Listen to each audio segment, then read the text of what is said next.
네, 안녕하세요. 장승재 목사입니다. 오늘부터 제 야고보서 1장을 말씀을 묵상을 한 것을 가지고 영상으로 좀 기록을 좀 하려고 합니다. 혹시 이 영상을 보시면서 또 은혜 받으실 수 있으면 좀 좋겠고요. 네, 함께 말씀으로 하나가 되면 참 좋겠습니다.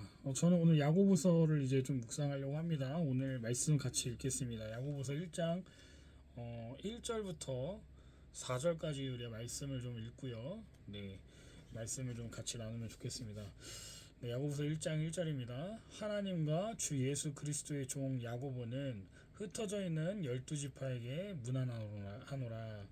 내 형제들아, 너희가 여러 가지 시험을 당하거든 온전히 기쁘게 여기라. 이는 너희 믿음의 시련이 인내를 만들어내는 줄 너희가 알미라. 인내를 온전히 이루라. 이는 너희로 온전하고 구비하여 조금도 부족함이 없게 하려 함이라. 아멘.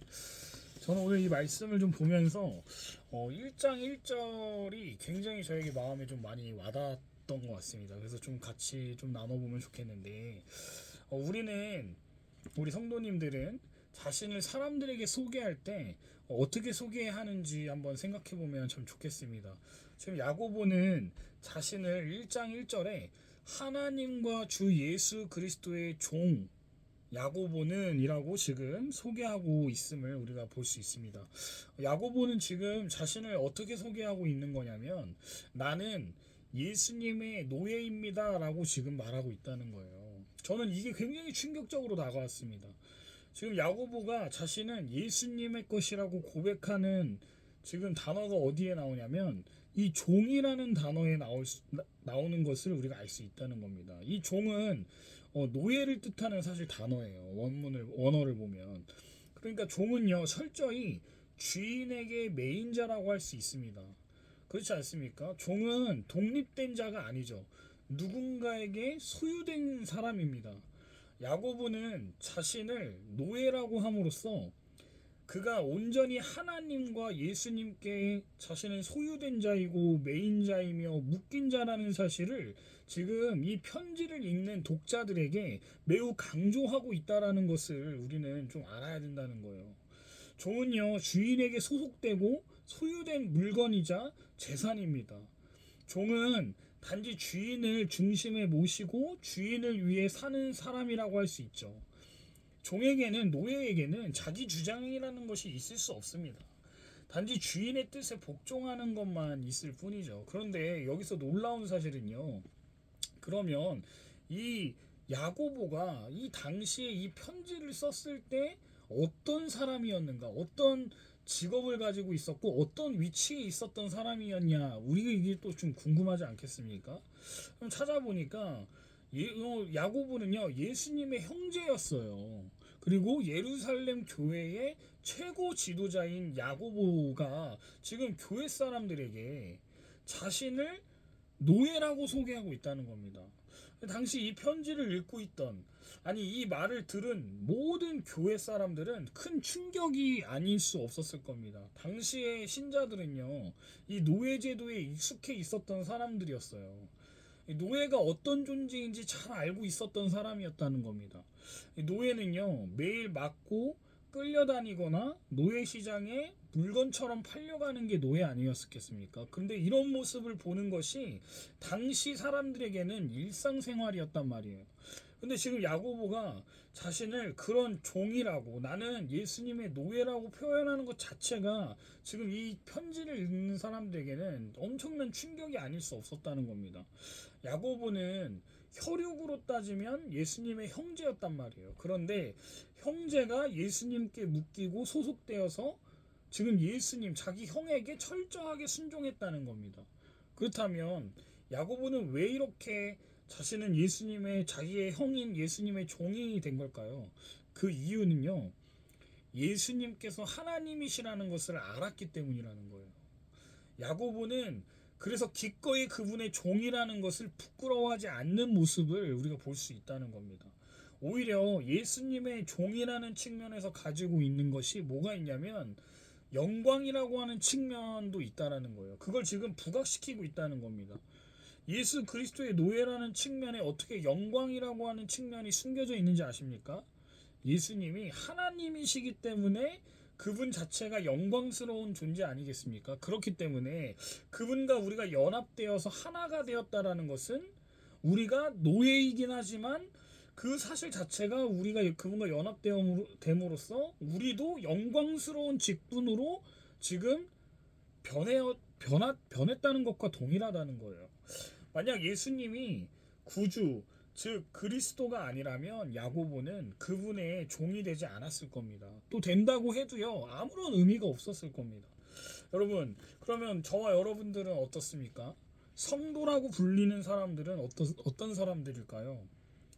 모든 성도는 야고보처럼요 하나님과 주 예수 그리스도에게 소유된 자들이라는 거예요. 저와 여러분들이요 하나님께 소유된 사람들이라는 겁니다. 이 사실을 여러분 믿으십니까? 모든 성도는 예수님의 그래서 종이라는 거예요. 그래서 모든 성도는요 하나님에게 매이고 하나님을 중심으로 살아가는 사람들이라 말할 수 있습니다. 이것이 바로 크리스천의 참된 모습이라 할 수 있어요. 예수님만이 교회의 머리이시자 주인 되시기 때문입니다.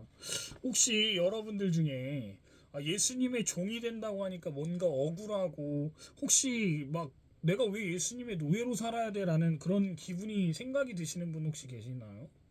세상 사람들은 노예로 살지 않는데 왜 우리만 예수님의 노예로 살아야 되는 거지? 뭔가 불공평한데 라는 생각이 혹시 드시는 분 있으십니까? 물론 없으시겠지만 여러분 걱정하지 마세요. 여러분 모든 인생은요 다 종입니다. 예를 들어 볼까요? 이 세상 사람 중에요 독립된 자유라는 결코 없습니다. 사람은 반드시 무언가의 종으로 살게 돼 있어요. 우리가 어떤 것에 집착하고요 그것을 추구하는 순간요 바로 그것의 종이 됩니다. 많은 사람들이 그래서 돈의 노예가 된다고 말하지 않나요? 하나님을 믿는 사람들 중에서도요 하나님이 아닌 다른 것을 섬기면 그건 예수님의 종이 아니라 그것의 종이 된 사람들이라는 거예요. 그리고 거기에서 위로와 평안과 안정을 얻으려고 하지만 진정한 안정과 위로는 그것에서 찾을 수 없다는 것이죠. 오직 예수 그리스도를 통해서만 참된 위로와 유일한 생명을 우리가 얻을 수 있다는 겁니다.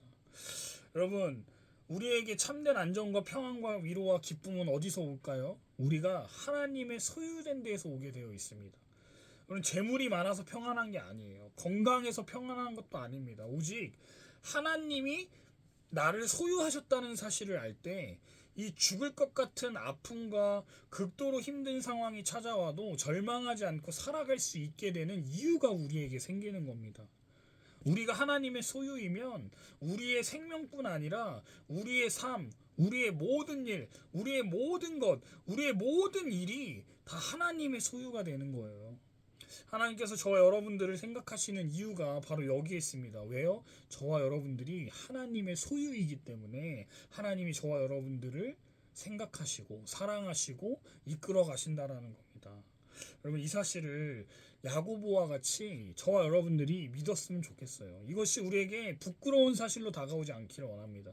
내가 누군가에게 얽매여서 노예로 산다라는 것처럼 내가 왜 하나님의 노예로 살아야 되나라는 생각으로 힘들어하는 인생이 아니라 내가 예수 그리스도의 노예가 된 사실을 기뻐하고 그분과 연합된 삶임을 기억하며 이러한 정체성을 가지고 살아가는 우리 모두가 되면 참 좋겠어요. 저는 야고보의 이 고백을 보면서 야고보만 이런 고백을 한 게 아닙니다. 사도 바울도 마찬가지입니다. 예수 그리스도의 종이라고 표현하지 않습니까? 저와 여러분들이 누구의 종인지 누구에 속한 자인지 이것을 매일같이 상기하며 살아가시는 우리 모두가 되면 좋겠습니다. 기도하겠습니다.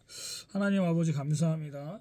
우리가 예수 그리스도의 종이라는 사실을 기억하게 하시고 하나님께 속한 자임을 날마다 기억하게 하셔서 하나님의 종답게 하나님의 속한 자답게 거룩한 삶을 살아갈 수 있도록 도와주시옵소서. 예수 그리스도의 이름으로 기도합니다. 아멘. 감사합니다.